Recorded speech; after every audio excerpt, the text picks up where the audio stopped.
Well, hello again. It's been about 8 weeks. Oof, 2 months. Where does life go?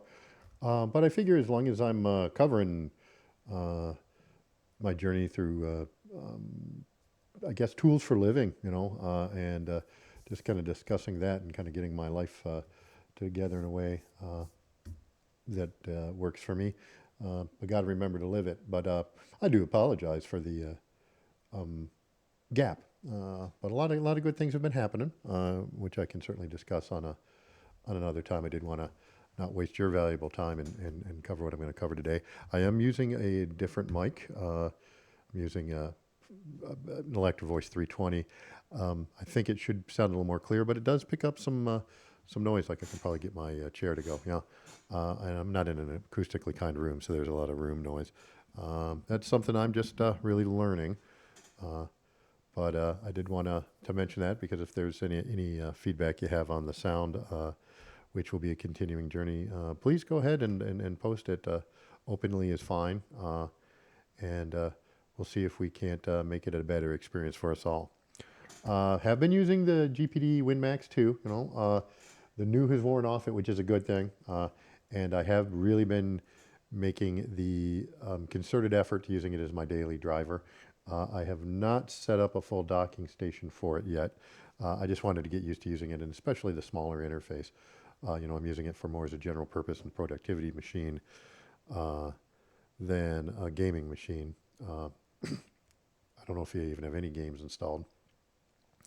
Uh, I just like the compact form factor and whatnot. So, but the news worn off, which is a good thing. I'm really starting to use it. I am using Windows 11 and Zorin. I decided to, I think I went through the install a little while ago. Um, I am trying to wean myself off of Windows, or at least give myself another option. Hopefully, maybe I can be operating system agnostic as opposed to just um, dealing with one and being married to it. A couple of things I'm changing, about to change. I did get some standoffs for it. Instead of I went through a period where as I was looking at the docking station, I was trying some um, uh, cooling uh, platforms, and did put it in a tilt. I just didn't find anyone that worked, so I'm not going to bother covering that journey. One thing I did find with the cooling ports here, with the fan port there, um, a lot of stuff eclipses it. There's very little made for this size of unit, even though some will accommodate it in terms of just holding it. They tended to eclipse, the cooling, which is something I didn't want to have happen. So I did move to these standoffs, which is, it's pretty nice. Um, they do work. I did get they're very inexpensive. I don't know, like $5 or $7. I did get a different set here that, um, which the thing I like about that is it's got two different levels of standoff. Let's see here if I can figure out. Let's see. So this puts, so let's see, with the feet on it, it's at about 2.7 degrees. So it's a little, as opposed to just flat zero. Um, and when they are engaged, I'm at about 15 degrees, 14.6 degrees. So that's the cant I have there. Now, not going to be a perfect measurement here, but um, yeah, it's magnetic, obviously. Let me see how that fits there, if that changes, if I think it might be a little higher profile.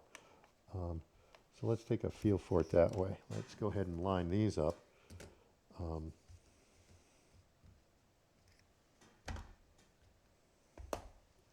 so that's at about 8 degrees natively, it looks like. And let's see what that says off there. Okay, about 4.7 is kind of the tilt, just like that. So let's go with that. But it has a mid, which puts me at about 19 degrees, and then a bigger one, which puts me at about, wowzers, about 35 degrees. So that's pretty radical, really. Yeah, that's pretty radical. So I'll probably stick with these, the ones that are on it. I do kind of like that finish a little better, to be honest. And it's got the nice little rubber foot. You know, I was looking at these. Maybe I'll put this on something else. The other problem with these, they were coming out. I could always cut that off, but you know, with the just the base, I still couldn't find a place when I was prototyping it where it wasn't going to eclipse the cooling. With the actual side plate like this, I can lift that up, and that's not too bad. So I just couldn't get these to work like I wanted to. But that's been a change that seems to have been helpful. I'm about to install, as you can see, it's pretty dirty. I'm going to try a you know, a rubber silicone keyboard cover.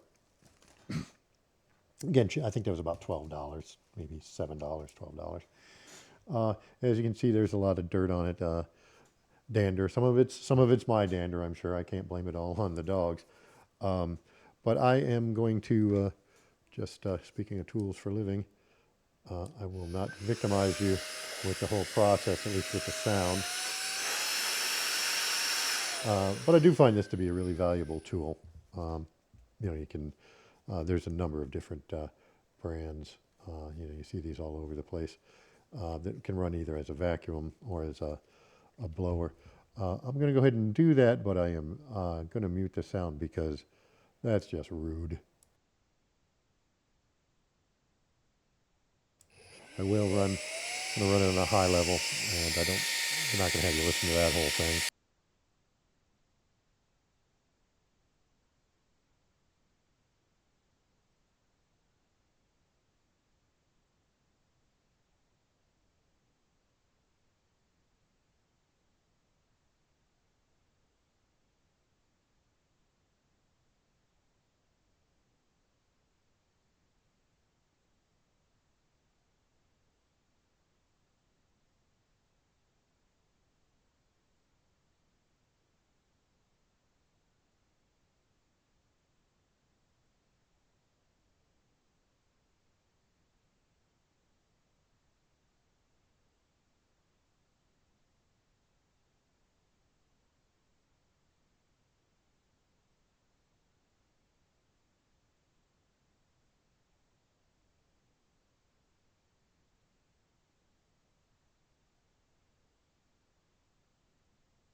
My apologies. I had the sound off for a couple of minutes there while I was doing the blower cleaning.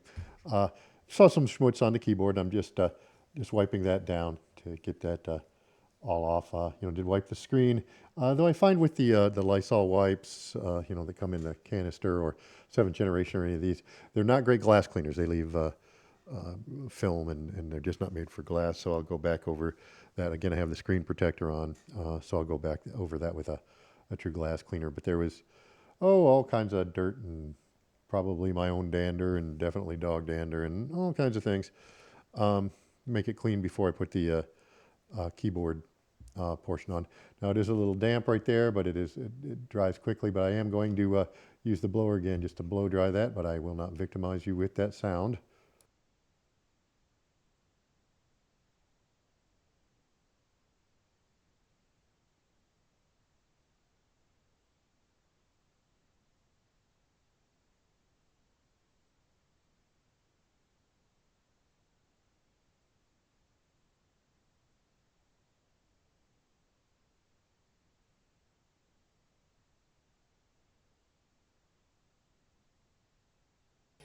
Wow, that was actually pretty effective.